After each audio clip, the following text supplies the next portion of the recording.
ثورة أنا عندي يون ومسلا وذا مقران اللي دنا غير نطر بروفيسور مساعدني ليها باسكو بالعافية يخدمنا طاس عندي روفوليسيونير عندي دكتور عندي بروفيسور يعدى ديجا جي لونور عندي لي الوحيد السيدية سيديني نشوف يسي مسيو البروفيسور نطر بروفيسور.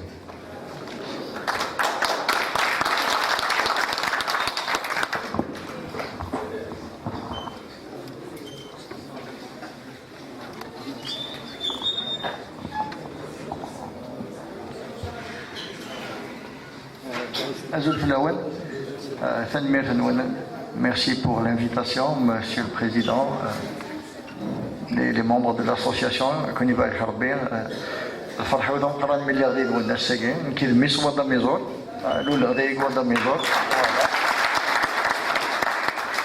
Et donc, je vous remercie pour l'accueil, je vous remercie pour cette journée.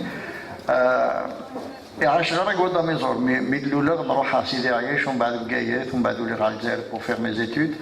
Mais il faut que les études, je me directement de la recherche. Et donc, c'est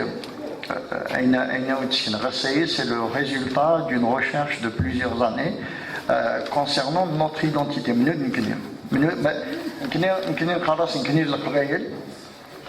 De façon plus large,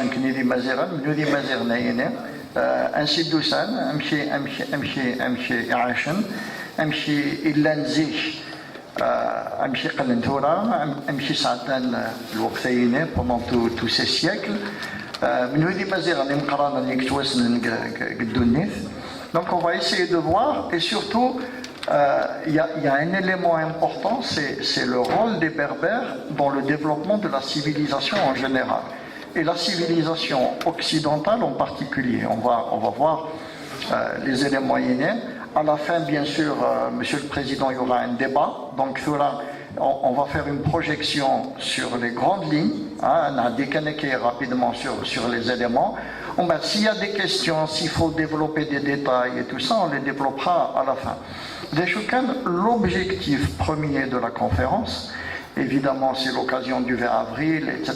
Mais l'objectif premier, c'est de répondre à deux questions. La première, qui nous sommes? Où est-ce qu'on va aller?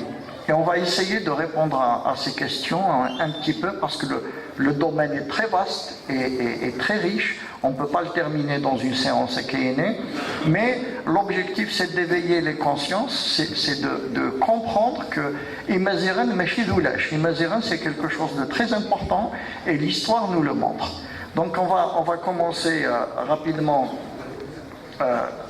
par la projection. C'est bon, il a commencé. C'est les origines berbères de la civilisation occidentale depuis les origines jusqu'à la chute de Rome, c'est-à-dire vers le 5e siècle après Jésus-Christ. On va voir un certain nombre de... Ah voilà, ça s'affiche, c'est bon. On va voir d'abord un certain nombre de choses, des choses de la civilisation.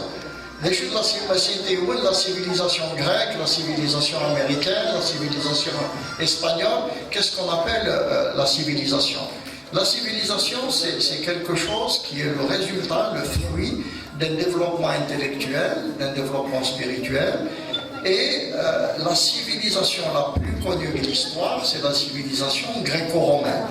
Évidemment, c'est la civilisation égyptienne, la civilisation des pharaons, il y avait la civilisation des Perses, il y avait la civilisation de Rome, la civilisation de la Grèce, et on n'a jamais parlé de la civilisation berbère. Donc on va essayer un peu au travers de cette intervention de préciser ce que c'est la civilisation et ce qu'est la civilisation berbère en particulier. La civilisation grecque est connue, quand on parle des Grecs, on pense tout de suite aux philosophes. On pense tout de suite à Socrate, à Platon, etc. On pense aux philosophes. Et on pense au développement de la science, de la pensée, etc. Et les Grecs ont développé la pensée, ils ont développé les arts, ils ont développé la science.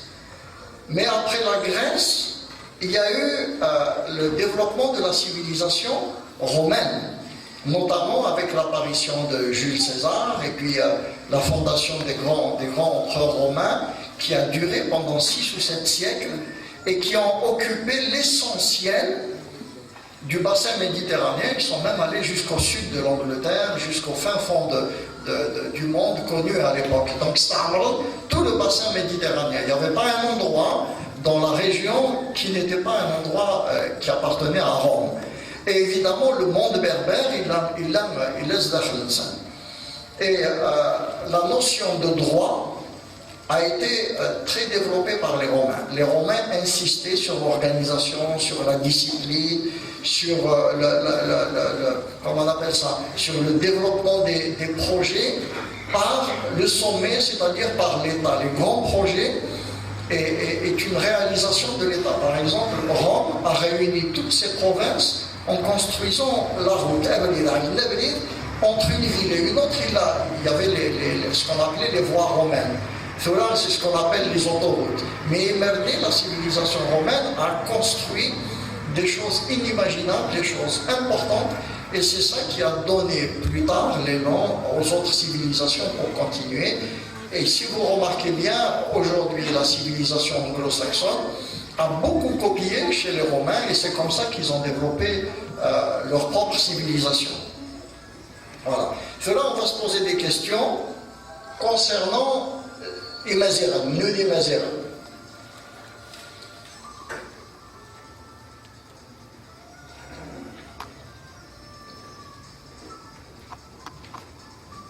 Voilà.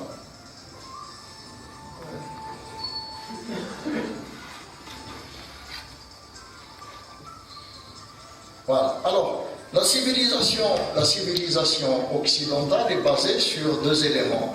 Donc la civilisation gréco-romaine, mais aussi sur le plan religieux, sur la civilisation qu'on appelle judéo-chrétienne.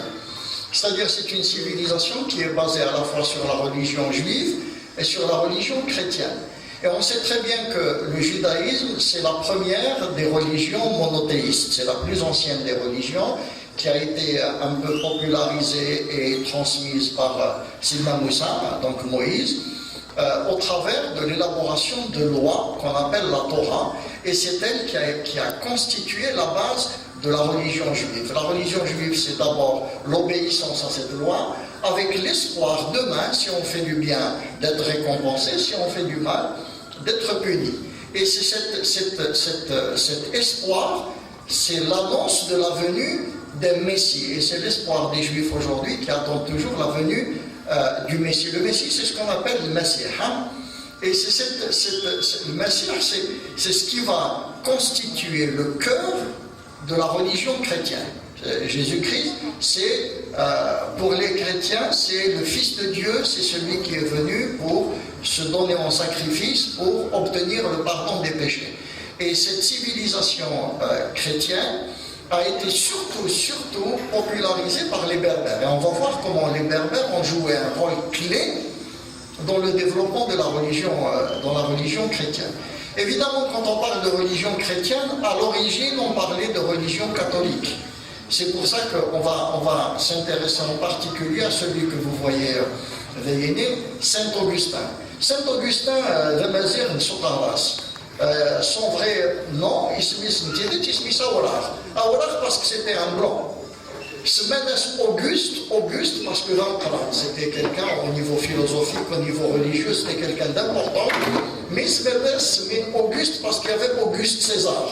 Donc se met Auguste Augustin. C'est comme ça qu'on a connu Saint Augustin. Donc si on parle de la civilisation des Mazérins, la question est des Mazérins. Massindéoum, qui est des Mazérins, ça veut dire quoi? Quelles sont les références uniques de Mazérins? C'est dossier. Mais nous, les Junoulines, nous ne pouvons pas jouer.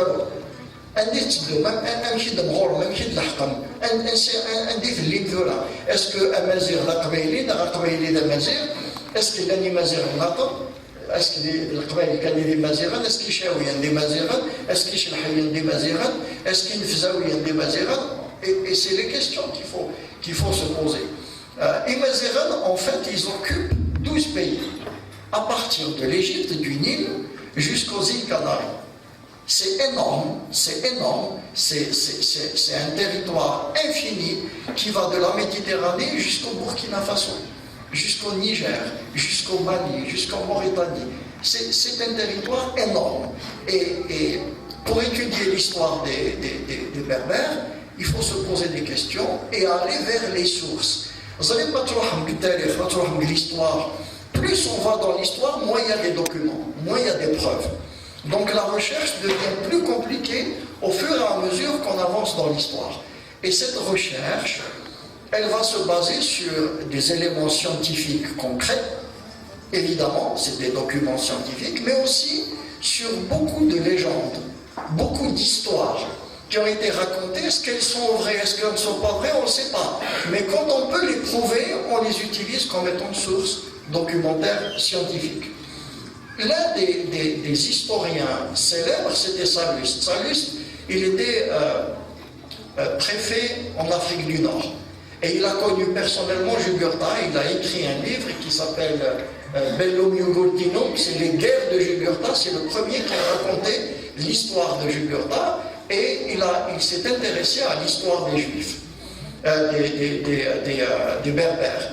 D'autres, comme El Bekri, l'Égyptien, s'est aussi intéressé, ainsi de suite. On a aussi le cas d'Ibn Khaldun. Ibn Khaldun, il a vécu, on le sait, il a écrit un livre sur l'histoire des Berbères et il s'est posé des questions. Ainsi de suite, à l'origine, il n'était pas berbère, il était yéménite.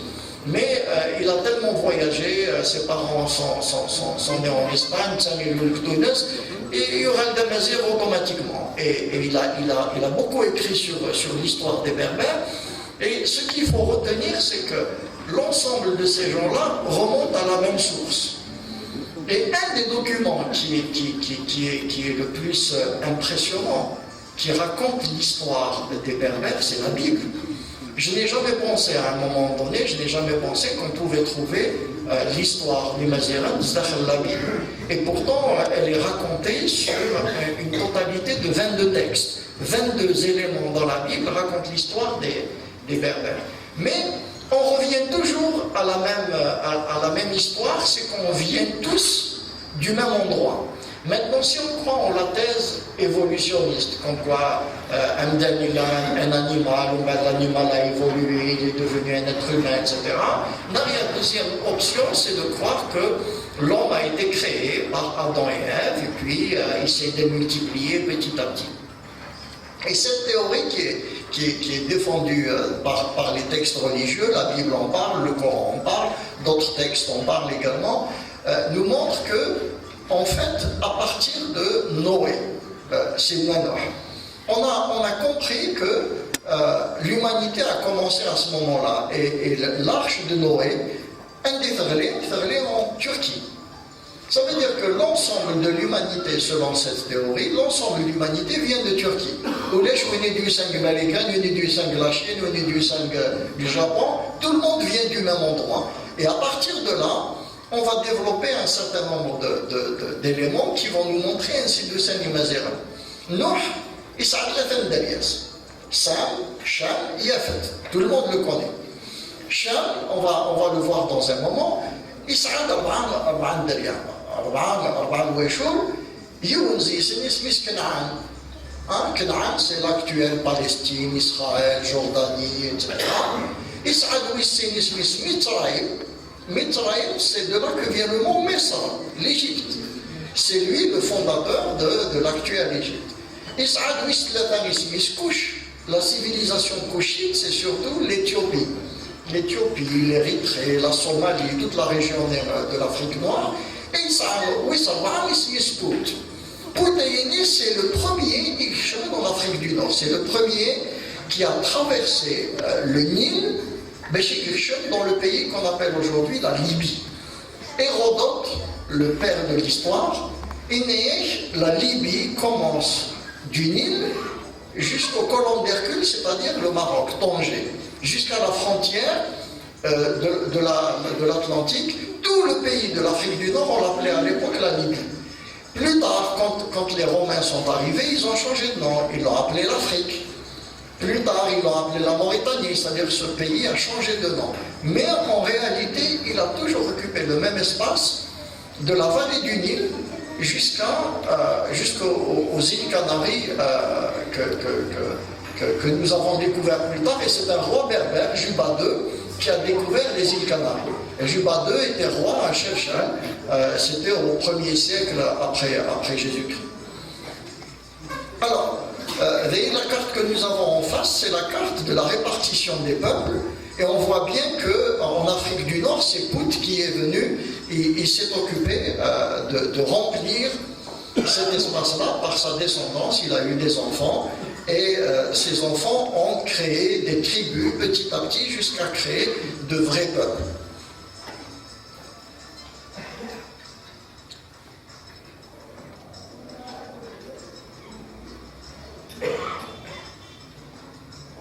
Alors, voilà.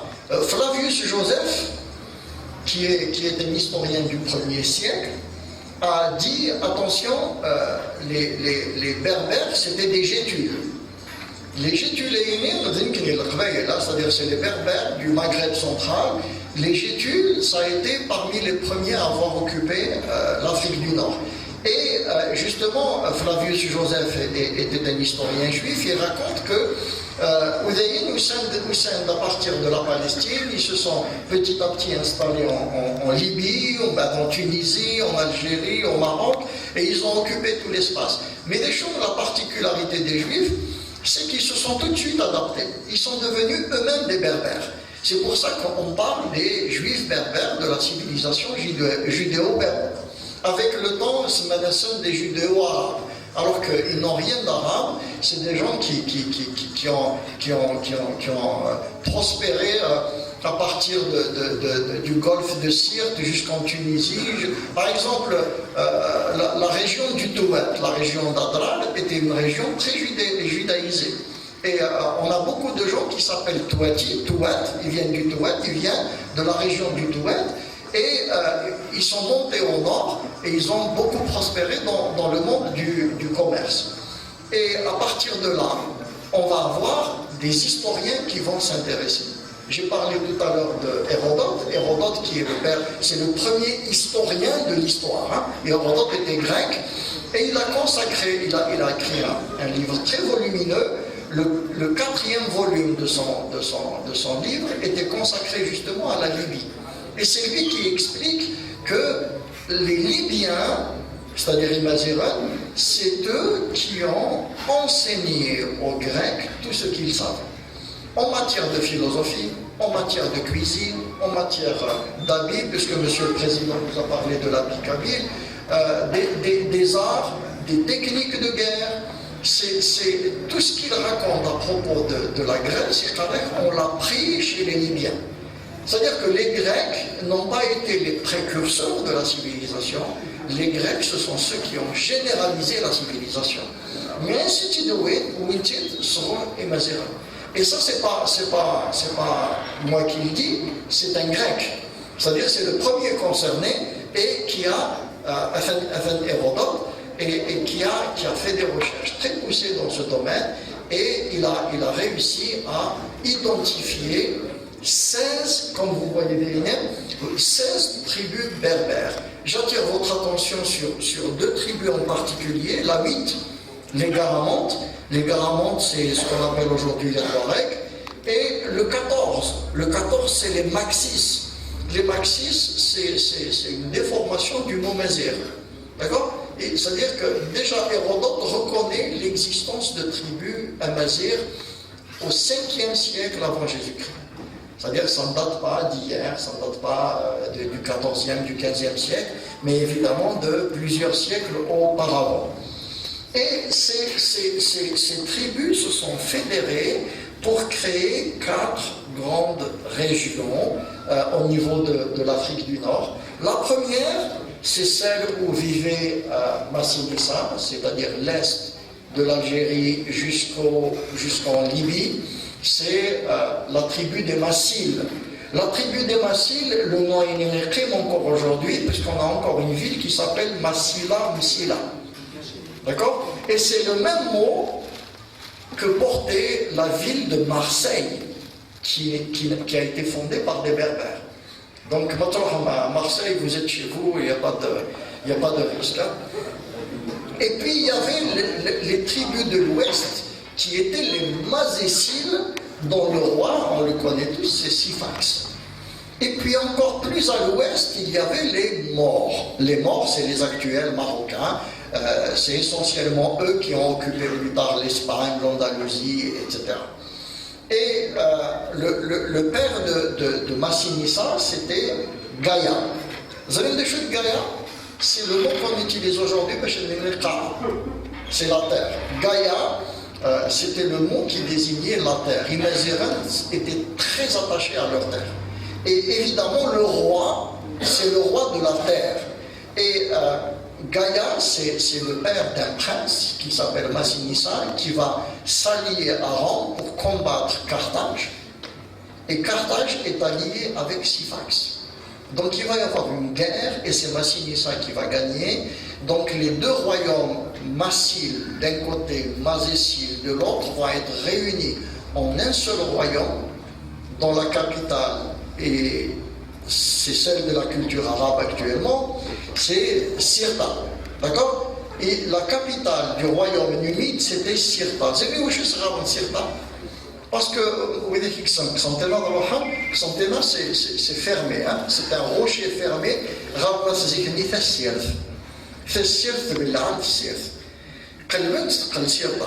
Donc Sirta est effectivement une ville berbère qui n'a rien à voir avec la civilisation arabe, ni une autre civilisation d'ailleurs. Et donc le grand royaume numide va donner un certain nombre de rois et de grandes personnalités, dont les plus connus, c'est Massinissa, Missipsa, Mastanabal, Yemsal, Goda, Derbel, Yogurta, Yemsal II, Juba. Ça, c'est le royaume numide qui va avoir des rois célèbres. Par exemple, Yemsal II, c'était un intellectuel, c'était quelqu'un qui a écrit 14 livres. Pour l'époque, 14 livres, c'était énorme. Miss, c'est Juba II, qui va être, donc ce sera le roi de Chechel, il va être connu sous le pseudonyme de le plus savant des rois. C'était le roi le plus savant de l'histoire. C'était un intellectuel. Il a écrit des livres sur les arts, sur la musique, sur les mathématiques, sur l'architecture, sur la botanique. C'est le premier qui a financé une expédition le fleuve du Nil, et c'est le premier qui a financé une expédition sur l'Atlantique, et ils ont découvert évidemment les îles Canaries. C'était un grand monsieur. Il a épousé la fille de Cléopâtre, et le tombeau de Sainte, actuellement, il est du côté de Tipaza. C'est ce qu'on appelle le tombeau de la chrétienne. C'est une erreur, évidemment. Ça s'appelle le mausolée royal de Mauritanie. C'était le tombeau de Juba II et de sa femme Cléopâtre Sélénie.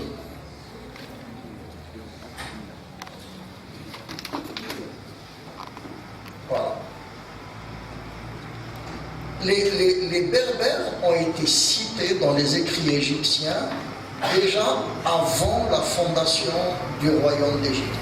Avant l'existence des pharaons, les Berbères, parce qu'ils avaient la frontière avec les Berbères, parce que c'était des tribus farouches, c'était des tribus guerrières, très jalouses, et les Égyptiens les évitaient. Et ils ont été cités par nombre de documents historiques. Et par exemple, ils ont été cités par Ramsès aussi. Mais on les retrouve dans les peintures rupestres du Tassili. C'est-à-dire qu'on a existé depuis des millénaires.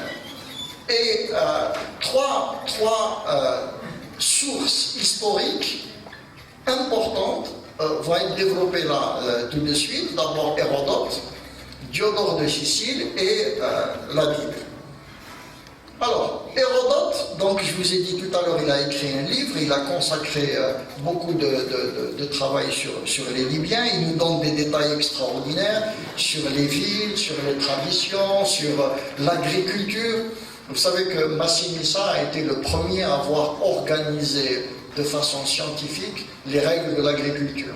Massinissa, c'est lui qui a permis à Rome de manger. C'est-à-dire les Romains, le grenier de Rome, c'était évidemment l'Afrique du Nord, en particulier toute la région des hauts plateaux, Sétif, Constantine, jusqu'à Bedna, etc. Et ça, c'est pas rien du tout, d'autant plus que les penseurs grecs venaient étudier en Afrique du Nord. On sait que, par exemple, la ville de Cyrène était un lieu important de rencontre des philosophes, de scientifiques, d'architectes, de musiciens, etc.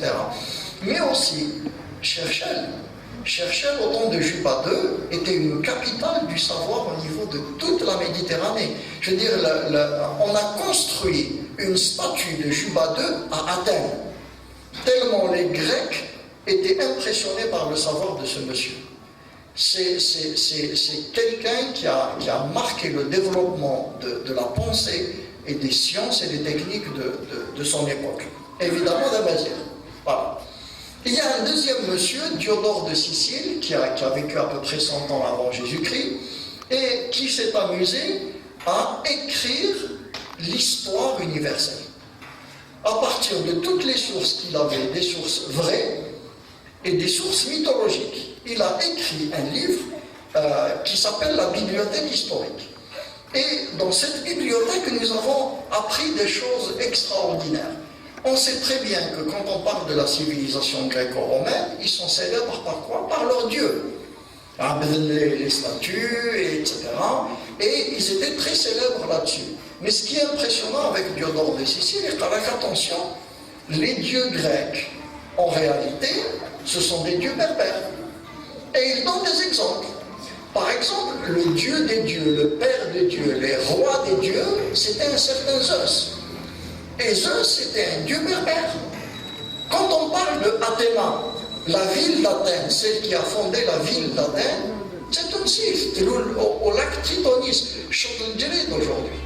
Si on prend Atlas, Atlas c'était une divinité berbère. Poséidon était une divinité berbère. Et c'est vraiment toute la civilisation, la pensée et aussi la sensibilité spirituelle des Berbères qui est montée en Europe. Les Mazérins, ils sont généreux, ils se donnent à fond, ils aident les autres.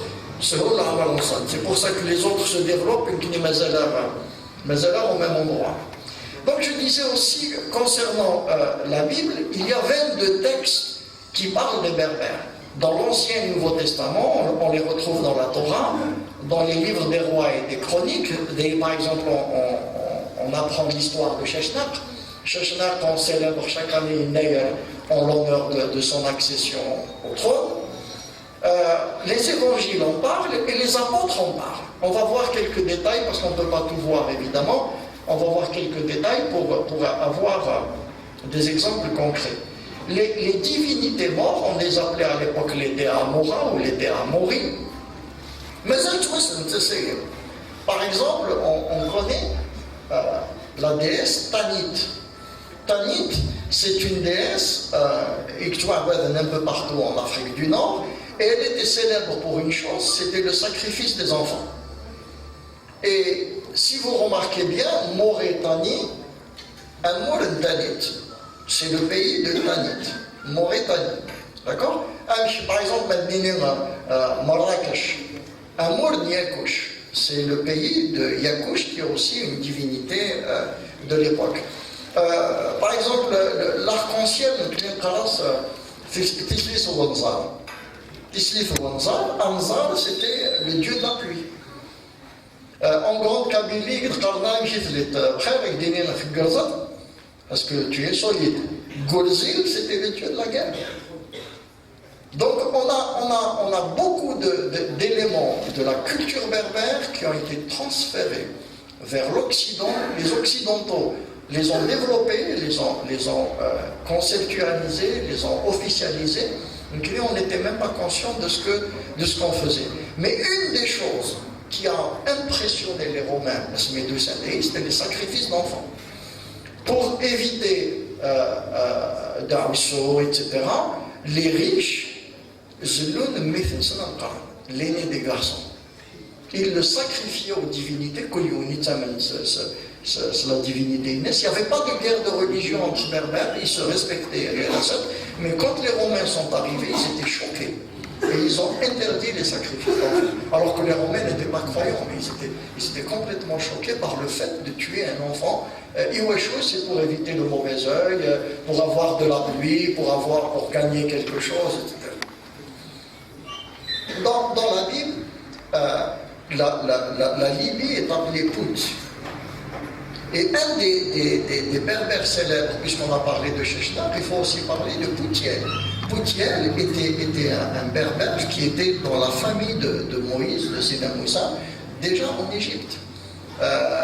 Le neveu de Moïse a épousé la fille de Poutiel. Et la Bible raconte ça. Il y a aussi le cas impressionnant de Simon de Cyrène. Simon de Cyrène, c'était un amazir qui a aidé Jésus-Christ à prendre sa croix au moment de sa condamnation. Et beaucoup de gens se sont posé la question, pourquoi un berbère? Ça s'est passé à Jérusalem, au Lefosala de Rachid Jérusalem, pourquoi il a fallu que ce soit un berbère? Évidemment que les Maziren, ils sont généreux, ils tribunent à la etc. Le caractère du berbère est affirmé. Et on a des docteurs, des prophètes, des évangélistes qui sont berbères et qui sont directement cités par la Bible. Il y a aussi le cas d'une fête juive particulière qu'on appelle Hanouka. Hanouka, c'est la fête des Lumières que les Juifs célébraient, mais le premier à en avoir parlé dans un livre, c'était un certain Jason de Cyrène. C'est un berbère qui a été le premier à parler de cette fête, qui est l'une des plus importantes fêtes chez les Juifs. Et sans les écrivains berbères, ça n'aurait jamais pu être fait de cette façon. À l'arrivée des premiers chrétiens en Afrique du Nord, il y a eu beaucoup de persécutions. Il y a eu des martyrs de jeunes convertis, garçons, filles, vieux, vieilles, etc. Et on a eu énormément de problèmes à ce niveau-là parce que les Romains étaient contre la religion chrétienne. Et donc à partir de ce moment-là, tous ceux qui deviennent... Il n'y avait pas beaucoup de chrétiens en Europe. Les chrétiens, c'était en Afrique du Nord, entre Carthage et Cirta, Constantine actuelle. Mais aussi, toute l'Afrique du Nord a connu... J'ai envie de vous présenter ce monsieur, Tertullien. Tertullien, les spécialistes, c'est le Mardoum de l'époque. C'était quelqu'un d'impressionnant, combatif, il défendait le droit de la veuve et de l'orphelin. Il était avocat de métier, il s'est converti, il est devenu un père de l'église chrétienne et il s'est spécialisé dans la défense des croyants au point où Rome avait peur de lui. Tellement il avait des arguments juridiques, c'était quelqu'un de puissant. Par contre, celui qui est venu juste après lui, Cyprien de Carthage Cyprien de Carthage a été décapité. Il était aussi un des pères de l'Église, écrivain, penseur, philosophe, etc. Les Romains n'aimaient pas ce qu'il faisait, ils n'aimaient pas la propagation de l'Évangile, de sa foi, de sa croyance, etc. Et ils ont fini par le décapiter. Voilà, c'est Cyprien. Et puis, on a quelqu'un de spécial, exceptionnel. Tout le monde est d'accord là-dessus. Il est connu dans le monde entier, sauf sauf en Algérie. Alors que c'est quelqu'un, c'est le fils de Sotaras.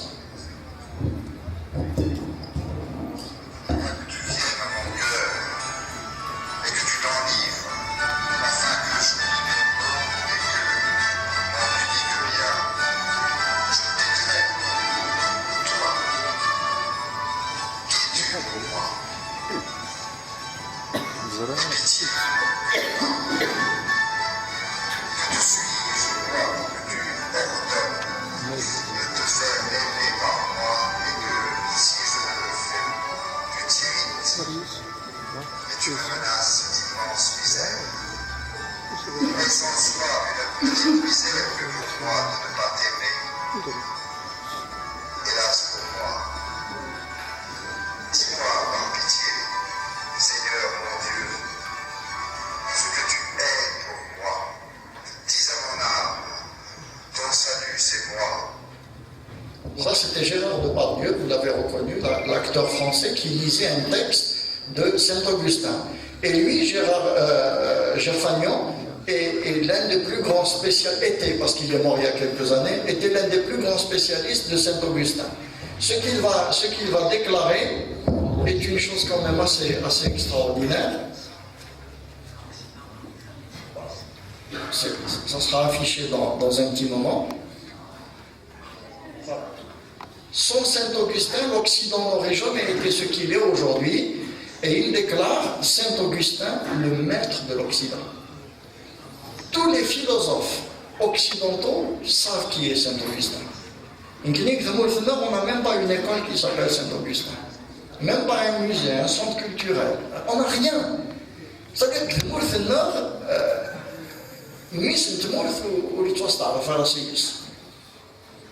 et il y a des films sur Saint-Augustin, il y a un travail énorme. Saint-Augustin a écrit plus de 220 livres. On en connaît deux qui sont les plus célèbres parce qu'on les a étudiés à l'université, c'est les Confessions et la Cité de Dieu. Mais il a écrit plus de 220 livres et plus de 800 sermons et lettres, épîtres. C'est quelqu'un qui était extrêmement puissant au niveau de la pensée, au niveau de la philosophie. C'est le plus grand penseur, c'est le plus grand théologien de toute la civilisation occidentale.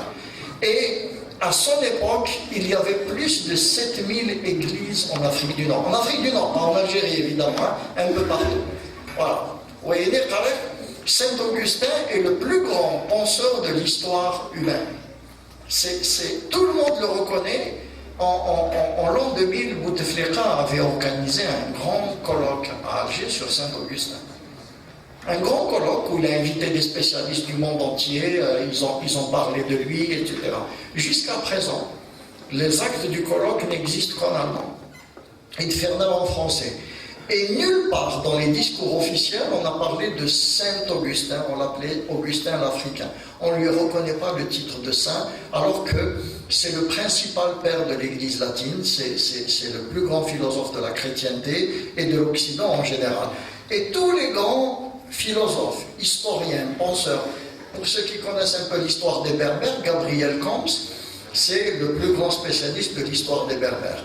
Quand on lit ce qu'il déclare sur Saint-Augustin, c'est quand même qu'il dit c'est le plus grand de tous. Évidemment, il reconnaît Tertullien, il reconnaît Arnaud, il reconnaît les autres. Évidemment, c'est aussi des géants. Mais le géant parmi les géants, ça reste évidemment Saint-Augustin. J'insiste sur Saint-Augustin, pourquoi?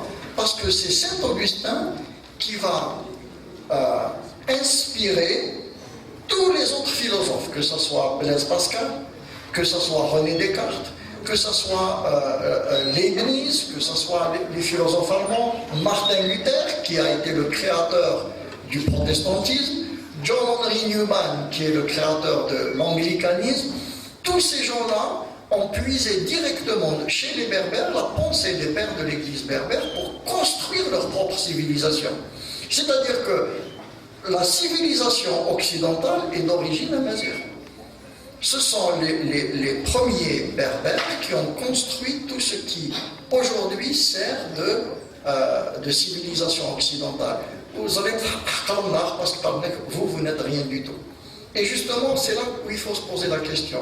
Comment ça se fait qu'à un certain moment, on a produit des géants qui ont construit des civilisations, et aujourd'hui, on n'est presque plus rien.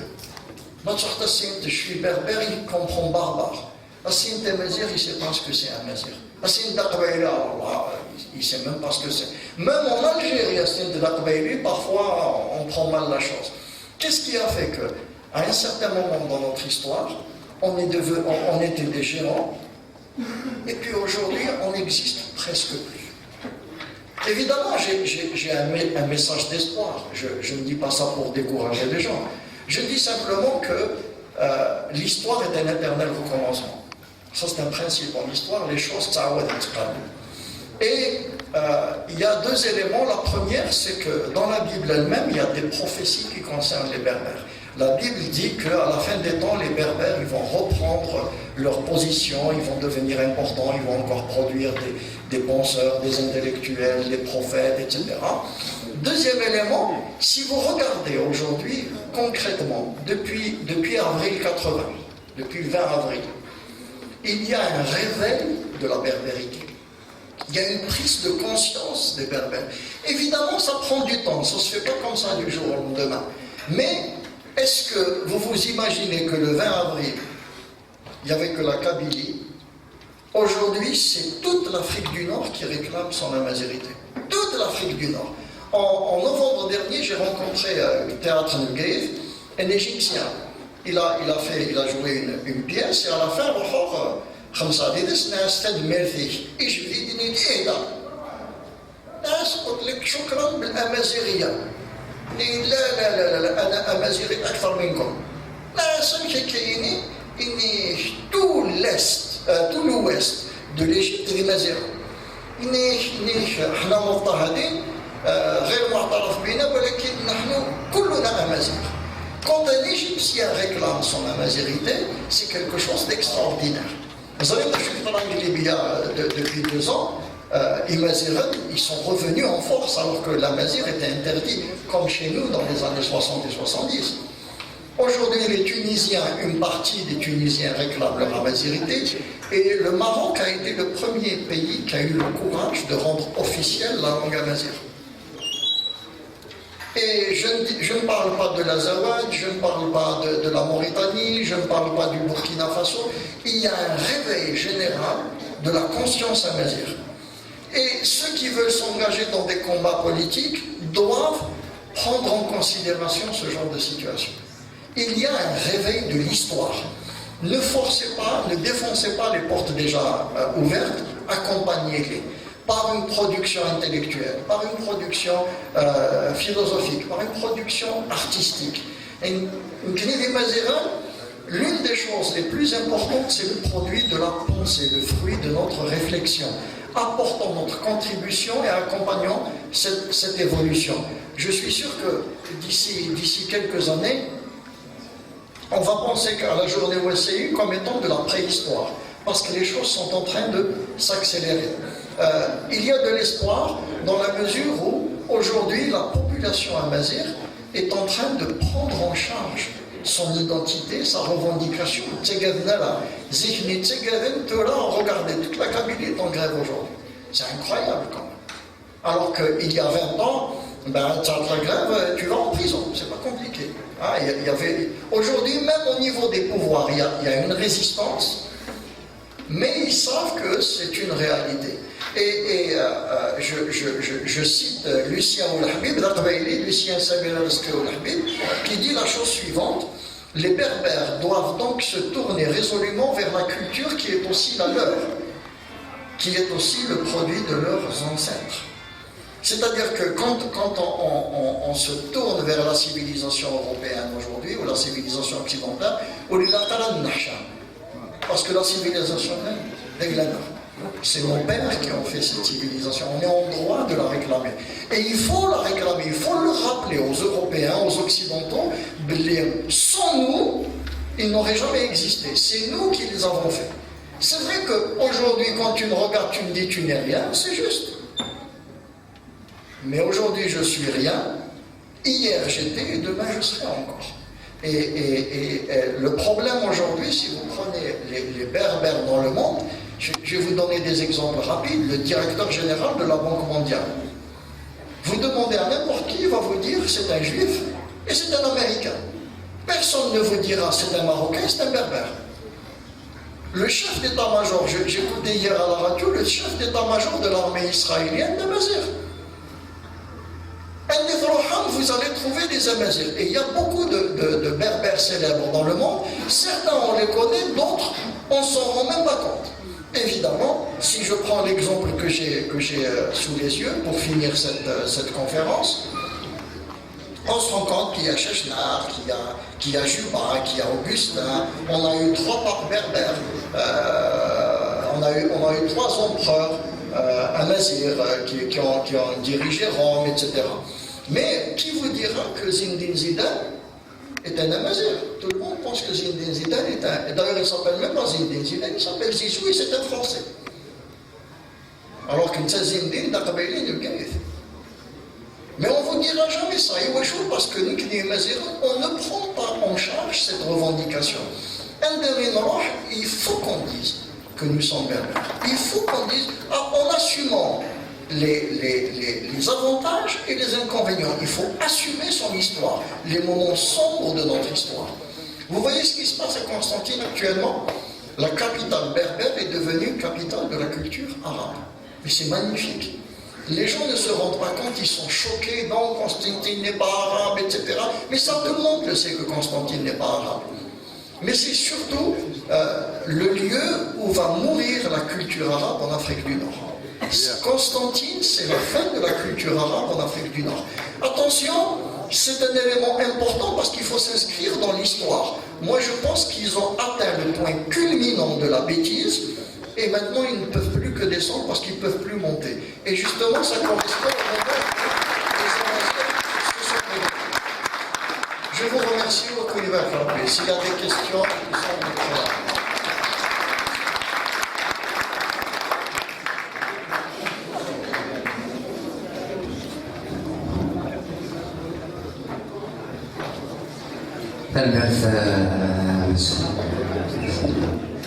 واش على استقصي عندي في الاستقصي ماشي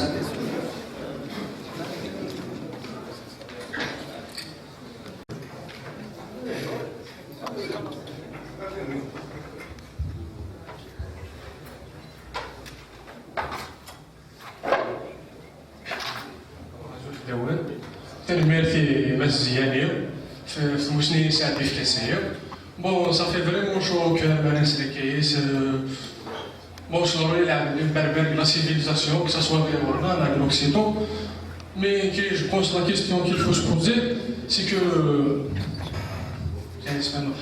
bon, la culture est une nation, c'est les Européens. Ok, on aurait dû développer actuellement. Les gens, les magistrats de l'Europe actuellement.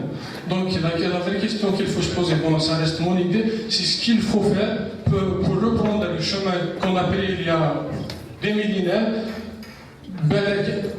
d'ici peut-être des centaines, des siècles, des millénaires d'années. Bon, ainsi on ne dira plus qu'on n'est rien, et on reconnaîtra bon, à travers le monde entier, en tant que des berbères, en tant que des gens. ماشي كان يلعب الدم مي له اللي لا يصوت الدم لحقنا الحوايج تنقرا عندي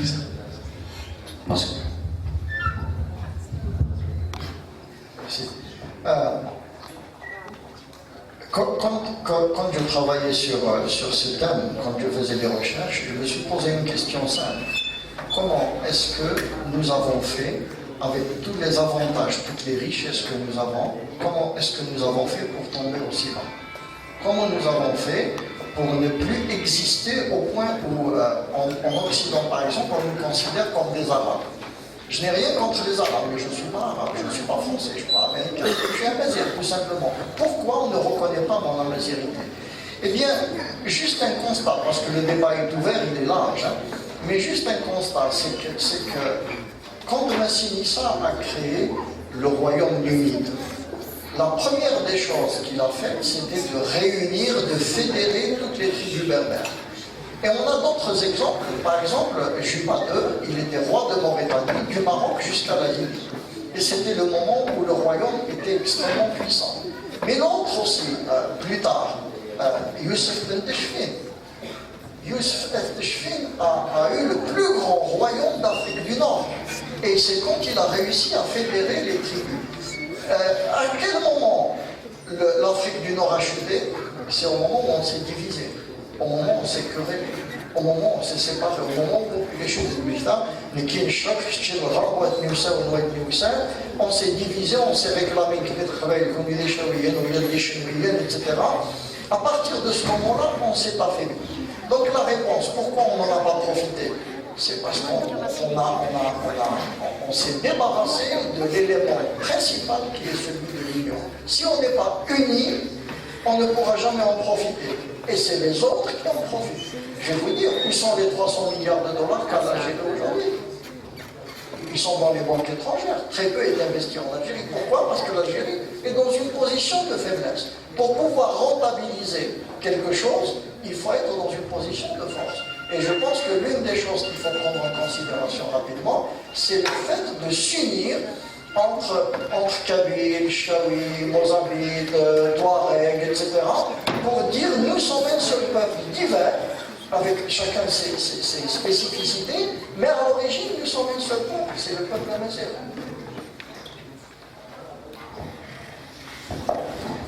الملك ولد ويبغى سامحني. Je vais poser la question sur Ziani par rapport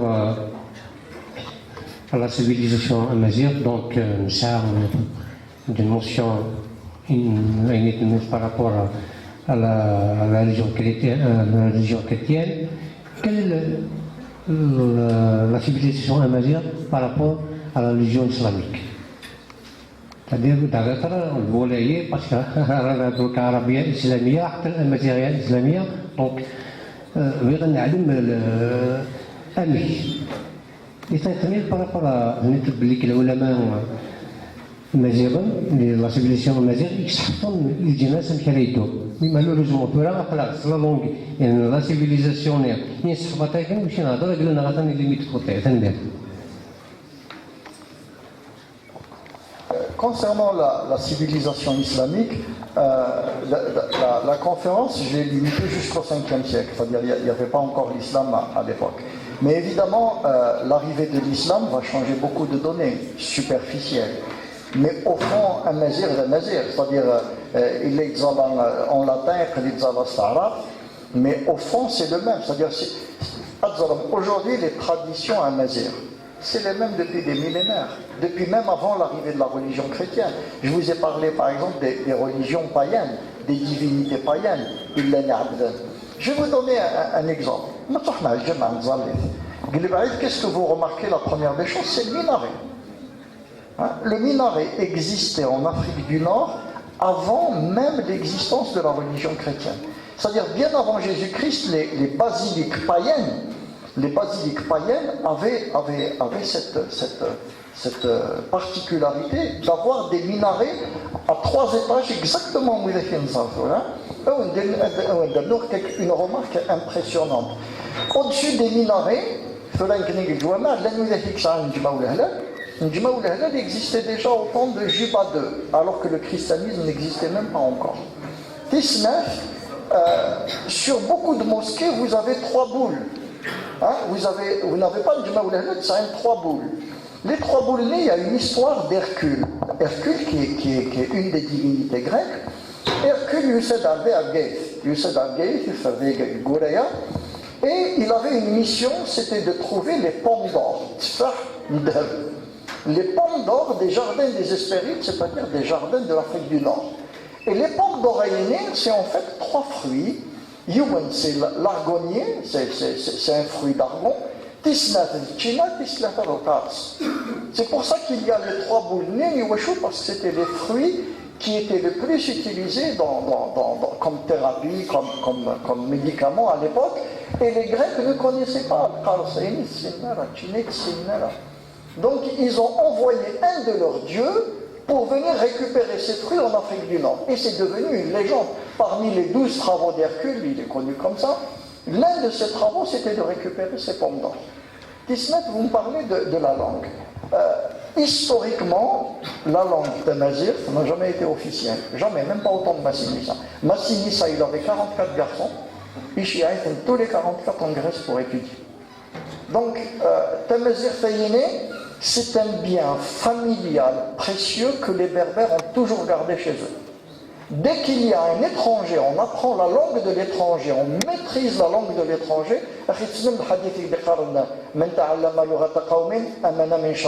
C'est le principe que les Berbères ont pratiqué. Adias arabe, j'apprends l'arabe. Adias le turc, j'apprends le turc. Adias l'italien, j'apprends le latin. Et j'apprends la langue des autres, je les combats avec leur langue, alors que la mienne, je la préserve.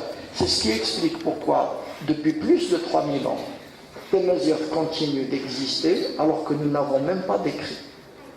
Parce que c'est le bien le plus précieux que nous avons. Et évidemment, ceux qui protègent cette langue, c'est surtout les femmes. Hein? J'ai rencontré Youn Oussaniadan, Youssef Gfrenda. Dakwaïlin Frenda. C'est interdit. De toute la famille, personne ne parle arabe.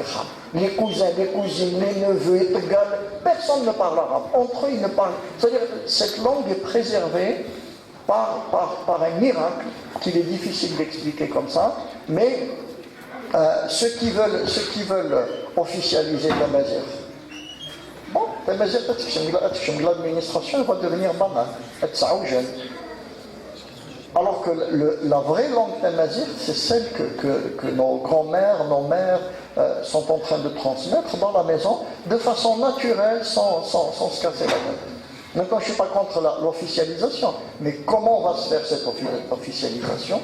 On verra bien. Mais les meilleurs écrivains francophones ne sont pas français. Le prix de la francophonie, c'était Boualem Sansal.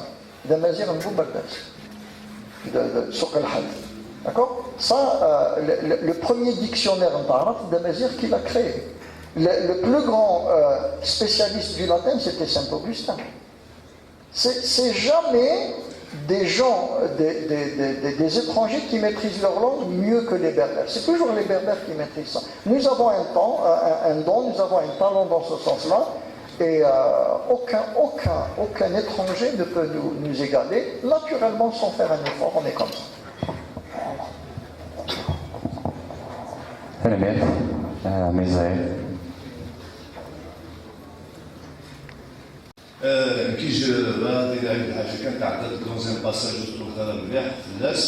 Par rapport au phénomène de la civilisation berbère. Vous avez parlé de la guerre des tribus. Il y avait la guerre des tribus, les tribus ont été noyautées dans d'autres civilisations. On a beaucoup de recherches, mais même entre les tribus, chaque tribu faisait appel à une colonisation pour se mettre contre leur frère. Donc je pense à partir de cette période, les tribus, la civilisation berbère d'une façon générale, a été noyautée dans d'autres civilisations. Et merci.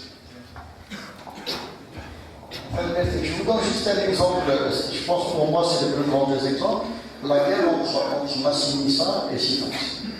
C'était une guerre entre Rome et Carthage, qui ne concernait pas du tout les Berbères.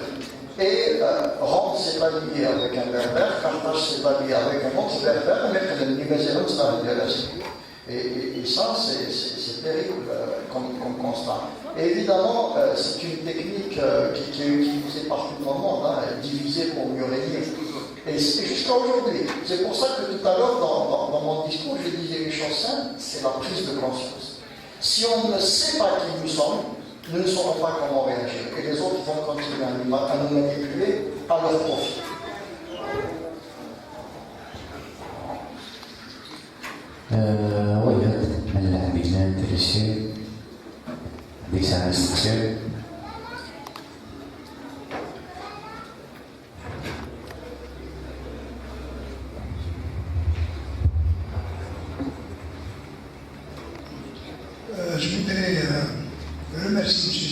En fait, cette conférence nous a fait rêver. Et nous avons besoin de rêver. En fait, il nous a donné cette fierté d'être. Et seulement à partir d'une période, d'une partie de l'histoire. Il y a d'autres périodes qui étaient aussi brillantes aussi, qu'il n'a pas abordées.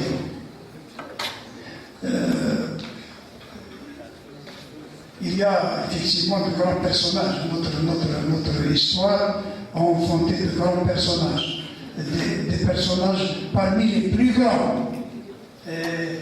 Il a cité Saint-Augustin, il a cité d'autres personnages. Il y en a d'autres également qu'il pourrait citer appartenant à d'autres périodes. Ceci dit, je voudrais revenir sur une petite partie de la conférence à travers une partie de la projection. On a donné la liste de régions, voilà, je crois que c'est ça, voilà, c'est ça. Kabyle, Sharia, Mozambique, Chila, etc. Est-ce qu'on s'arrête? Oui, il n'y a pas que l'Algérie, il y a la Libye aussi. Donc c'est l'Afrique du Nord. C'est l'Afrique du Nord. Je pense que c'est peut-être une erreur que de se limiter à ces communautés. Pourquoi? Parce que là, il ne s'agit pas des Amazirs, il s'agit des Amazigophones. Il s'agit des Amazirs qui parlent encore d'Amazigh. Mais si on veut parler des Amazirs, c'est toute la population de l'Afrique du Nord et au-delà de l'Afrique du Nord, puisque l'Égypte, je ne vais pas considérer comme.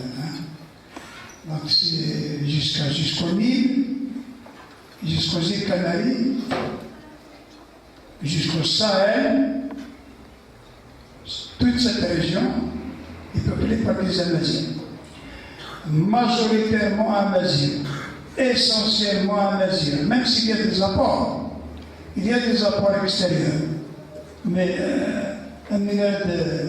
c'est comme si on prétend que l'Ouest Soumam arrive à la Méditerranée. Et l'Ouest Soumam, c'est de l'eau qui n'est pas salée. Et la Méditerranée reste toujours salée. Donc s'il y a des apports extérieurs, ils se noient dans la grosse masse des Amazirs qui ont toujours peuplé cette région. Voilà la petite remarque que je voudrais faire. L'autre qui n'a pas été abordé, évidemment, ce n'est pas la période. Il y a des dirigeants de ce pays, des politiques de ce pays, qui prétendent que le problème de la majorité a été créé par les Français, par les colonisateurs. Je voudrais vous donner une preuve que tout cela est totalement faux.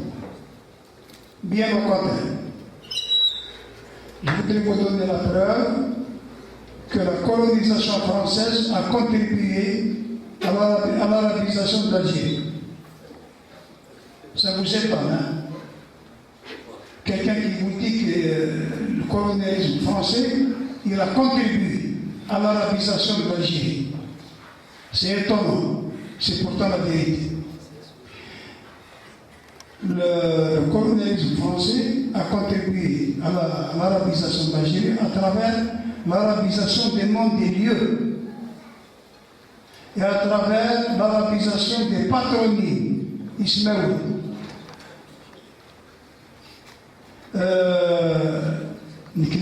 Nous sommes de la Missour, nous sommes de la Missour.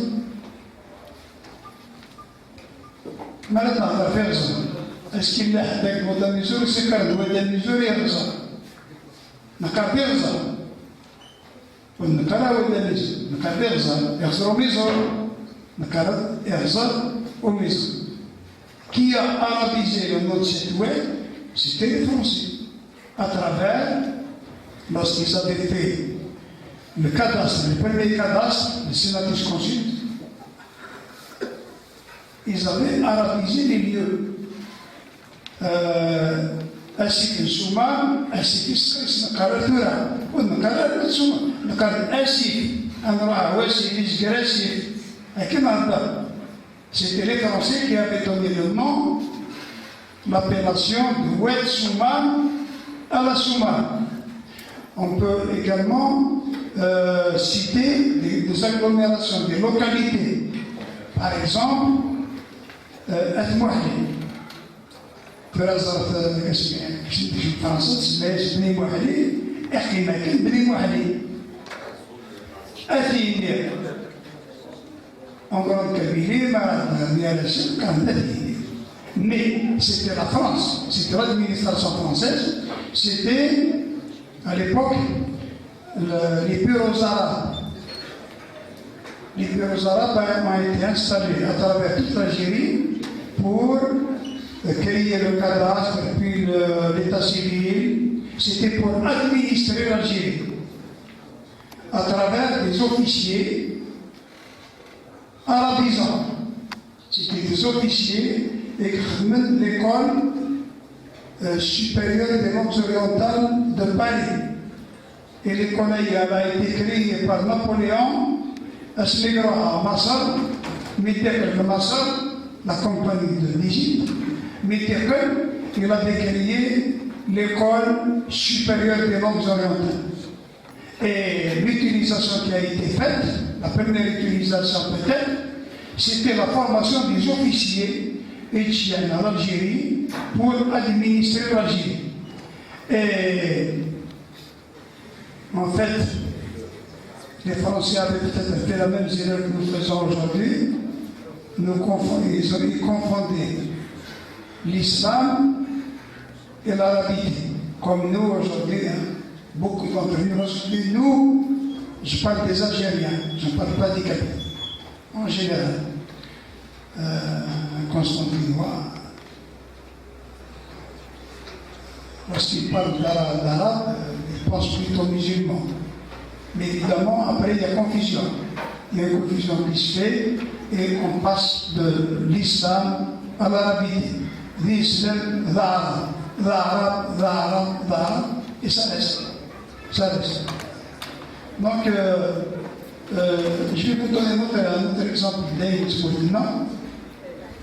J'ai un jugement qui a été rendu par le tribunal de première instance de Bougie, déjà il y a aujourd'hui,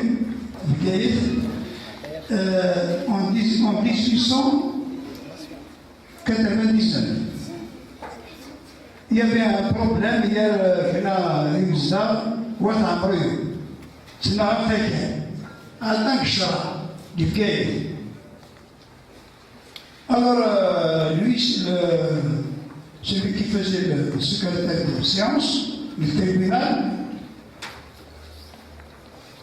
il se flan, contre flan, زان كذا مينيس كذا كذا mais أدوار وهذا عمري normalement et bien يكتب أدوار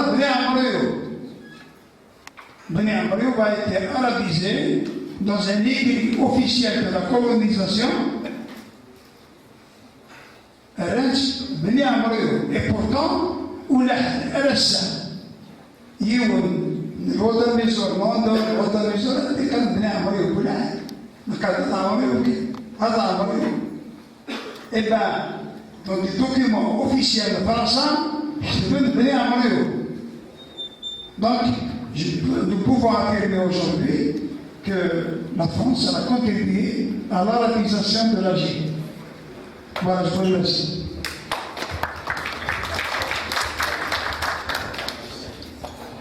Je vous remercie, Monsieur le Président.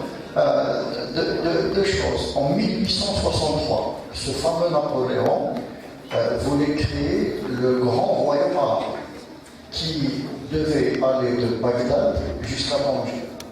Il voulait créer un royaume arabe et le roi, il l'avait déjà trouvé, c'était l'émir Abdelkader. Et l'émir Abdelkader avait refusé en disant qu'il fallait rentrer, je veux prendre ma retraite, je vais aller à Damas, me reposer et tout ça.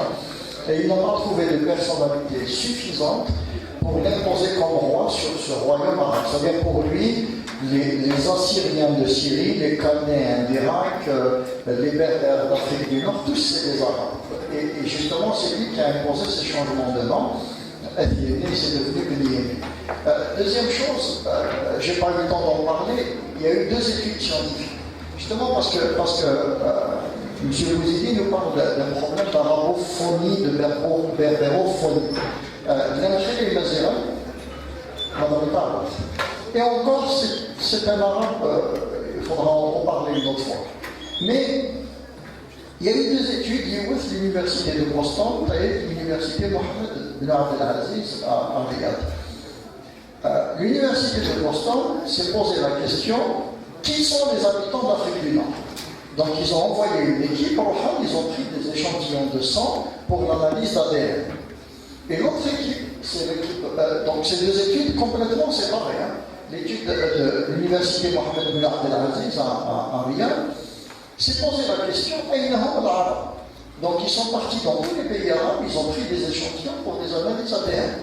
Nous concernant, ils sont arrivés les 2 à la même conclusion que, dépendamment des endroits, on a entre 7 et 10% d'Arabes en Afrique du Nord. Des gens qui ont un sang arabe.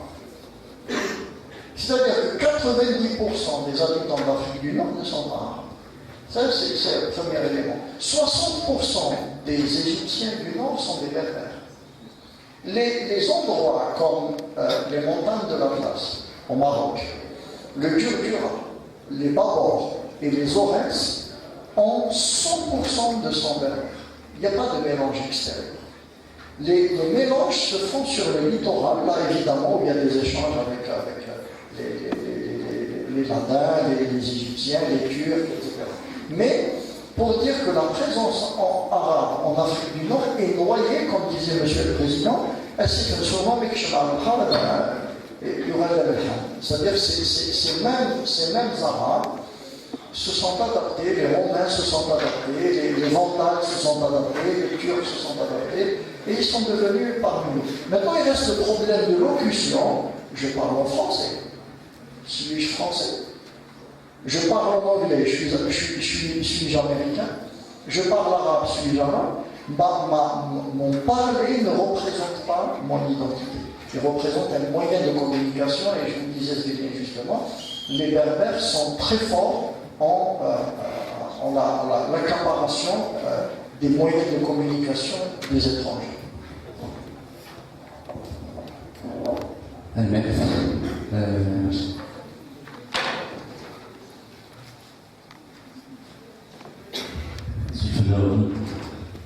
Je voulais juste revenir sur une action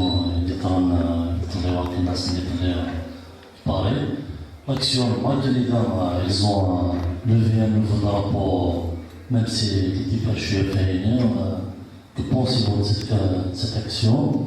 Est accompagné aussi par un livre. Donc je vois qu'il y a une bonne action pour structurer un peu notre région. Et d'avancer aussi, puisque quelqu'un est stigmatisé dans l'histoire, quelqu'un fait l'histoire, on n'avance pas. Donc le match, je vois un peu, il s'accélère dans son travail. Merci. Merci.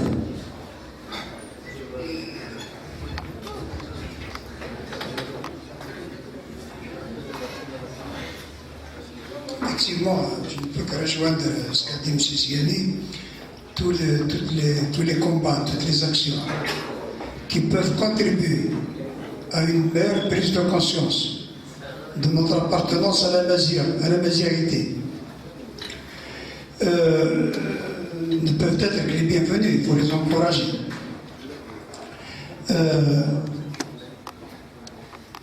Je crois que la conférence de M. Ziani nous a démontré que les Mazirs ne se cantonne pas à une région particulière. Déjà, à travers cette conférence, nous voyons que les Mazirs ne se cantonnent même pas dans les limites de l'Algérie. Elles ne se cantonnent même pas dans les limites de l'Afrique du Nord. Elles ne se cantonnent même pas dans les limites de l'Afrique, puisque son influence, elle dépasse les limites de l'Afrique. Aujourd'hui, chercher à créer un ghetto en Kabylie, je ne pense pas que si on rend service à la mazirité et à la mazir en faisant cela. Tout à l'heure, nous avons parlé de régions amazirophones et puis des régions amazir. Toute l'Afrique du Nord est amazir. Maintenant, il y a des régions où on parle d'amazir et d'autres où on parle moins d'amazir, et certaines régions où on parle très peu d'amazir. Mais l'amazir, en réalité, elle est présente partout. Même dans les zones qu'on dit arabophones, il y a des mots berbères qui sont infiltrés dans le langage courant. L'Oranais emploie quelques mots berbères chaque fois qu'il parle. Le Constantinois, la même chose. Et même lorsque nous parlons sqbaili, nous mélangeons également des mots arabes et des mots français. Ceci dit,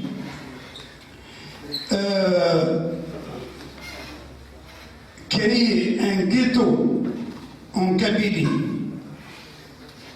ça ne peut pas être le bon choix, et ce n'est pas le choix qui a été pris, qui a été fait par les grands chefs de la Révolution, qui pour beaucoup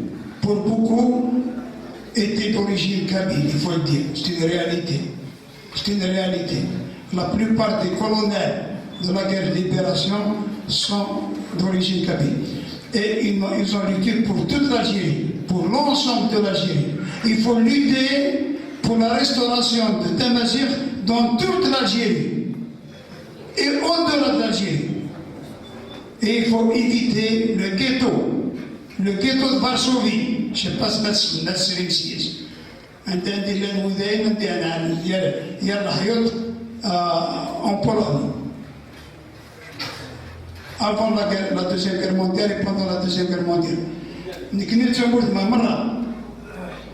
Moi, j'ai eu la chance de travailler dans 9 wilayat et je ne peux pas vous dire à quel point je me sens fier d'être d'Amizoul, d'être de l'Algérie, de toute l'Algérie, à Tbissa, à Msila, à Sétif et ailleurs.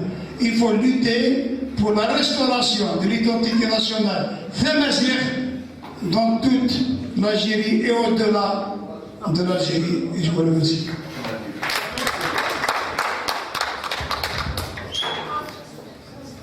خير الناس الأول وائل أشوف يسيك السلام عليكم merci. Samha, quand je suis conférence, parce qu'on n'a pas profité bien de vous. Moi, je pense que vous êtes ici pour qu'on profite. Un proverbe qui dit de savoir, l'art de savoir parler aiguise, l'art de savoir penser. J'aimerais qu'on trouve des solutions pour cela. On parle d'anthropologie, on parle de tout ça. Donc, quelles sont les solutions pour que cette langue, cette culture, tout ça avance dans le bon sens? Oui, on est ancien. Oui, on est fort. Oui, on est bon. Mais maintenant, il faut réagir, je pense. Puisqu'on parle d'anthropologie. On parle donc la langue, on parle le dialecte, on parle l'accent, on parle la gastronomie, on parle de vestimentaire. Éclairez-nous comment faire ces choses, comment avancer. Le reste, c'est pour le reste. Ça. Il y a un travail énorme qui est fait aujourd'hui un peu partout en Algérie, au Maroc, en Libye, et même au-delà. Les Amazirs un peu partout dans le monde font des travaux de recherche énormes. Samedi dernier, il y avait une conférence du café littéraire de Béjaïa. Et Meskan El-Bouamara a donné une conférence sur la production littéraire en Amazir. Qu'est-ce que les Amazirs écrivent actuellement? Et c'est impressionnant de voir comment le nombre de publications en Amazir est en train d'augmenter. Au fur et à mesure qu'il y a une prise de conscience de la classe intellectuelle, il y a une production. Donc, avant de penser, parce qu'on a mis la charrue avant les bœufs, on a mis Tamazigh dès l'école. je fais la grève du cartable, etc. Mais sans avoir les moyens d'enseigner cette langue, ce qui fait que dans les écoles, la plupart des enfants ne s'intéressent pas, les enseignants ne sont pas qualifiés, il y a encore il faut qu'il y ait une production pour qu'on ait quelque chose à étudier. Il faut qu'on ait une production dans tous les domaines. Et avec Kamal Bouamara, il y avait aussi un jeune doctorant qui a parlé de la production littéraire scientifique c'est-à-dire dictionnaire d'informatique en droit, en architecture, etc. Il faudrait... Moi, mon souci, c'est de dire aux gens, écrivez. Vous voulez écrire à droite, faites-le. Vous voulez écrire à gauche, faites-le. Sur l'informatique, faites-le. Sur la poésie, faites-le. Il faut qu'on ait une production. Et il faut s'inscrire dans le temps. Ça, on ne pourra pas un jour assister à un moment où on aura une civilisation puissante, etc. Mais nos enfants, oui. Nos enfants ont de l'arc-en-ciel. Donc nous devons simplement préparer ce terrain-là au travers de conférences intégrées. Les associations, le mouvement associatif joue un rôle extrêmement important, mais aussi au travers de l'écriture, au travers de la réalisation de films documentaires, au travers de la rencontre sur le terrain. Cette conférence, c'est le fruit d'une recherche qui a duré plusieurs années. Cette recherche, elle a donné naissance à un livre. Ce livre va sortir dans les prochains mois pour que je puisse partager tout ça avec un maximum de gens. Mais plus que ça, ce livre va aussi donner naissance à un film documentaire pour que ceux qui ne lisent pas, parce qu'on a un problème de lecture, ceux qui ne lisent pas puissent quand même voir le contenu du livre au travers d'un film documentaire. Donc il y a une transmission, il y a une pédagogie, il y a une communication qui est faite, mais ce n'est qu'une goutte d'eau dans l'océan. Il faudrait qu'il y ait des milliers de gens qui fassent la même chose pour qu'on puisse avoir quelque chose à travailler. Aujourd'hui, hélas, vous allez à la Bibliothèque nationale d'Alger, il n'y a pas grand-chose de Mézières. Est-ce que vous vous rendez compte que depuis 10 ans que le HCA existe, seulement 100 livres ont été publiés de Mézières? 100 livres. Et la plupart, c'est de la poésie, c'est des lexiques, etc. Il n'y a pas de réflexion. Il y avait un étudiant, il a fait un ingénierat et tout ça. Quand il est revenu, il s'est rappelé que les Russes ont une pensée, ont une réflexion, ils ont une philosophie. Il a écrit un livre, il se met Tchekhov Straveilev. Et il a écrit la pensée de Tchekhov Straveilev. Une chose qui m'impressionne, il n'y a pas un seul livre de Saint-Augustin, ni Straveilev, ni Starov. Vous trouvez ça normal? Vous trouvez ça normal que Saint-Augustin existe dans toutes les langues du monde? En italien, en espagnol, en anglais, en allemand et dans toutes les langues.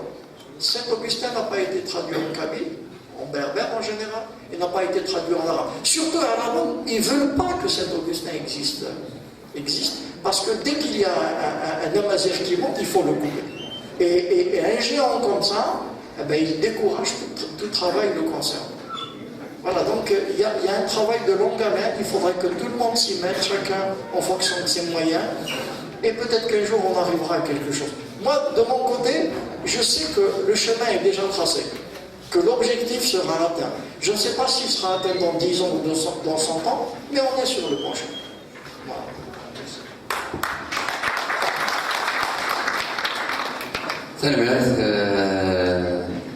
Qu'est-ce que j'ai remarqué avec les étudiants, les questions à chaque fois, je m'excuse, à chaque fois, qu'est-ce qu'on doit faire?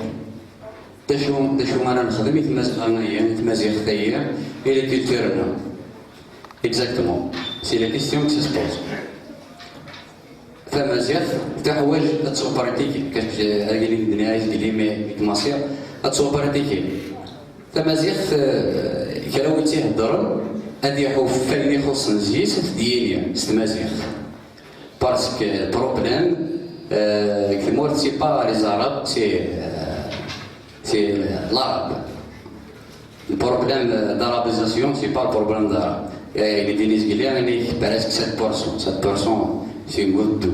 Donc, la population algérienne. Donc, notre article, un militaire, parce qu'il y a un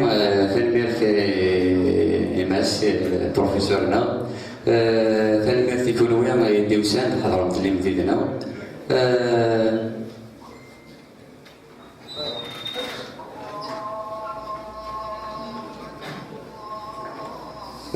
دونك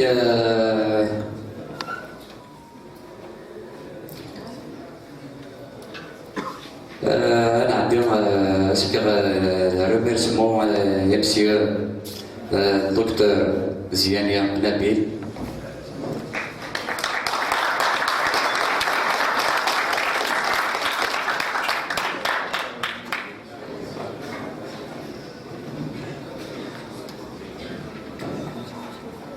بون يعطيكم الصحة ويستحسن بيا تورا تفهم راضي فوق تبديت هذيك ماسيون كالا في الوحدة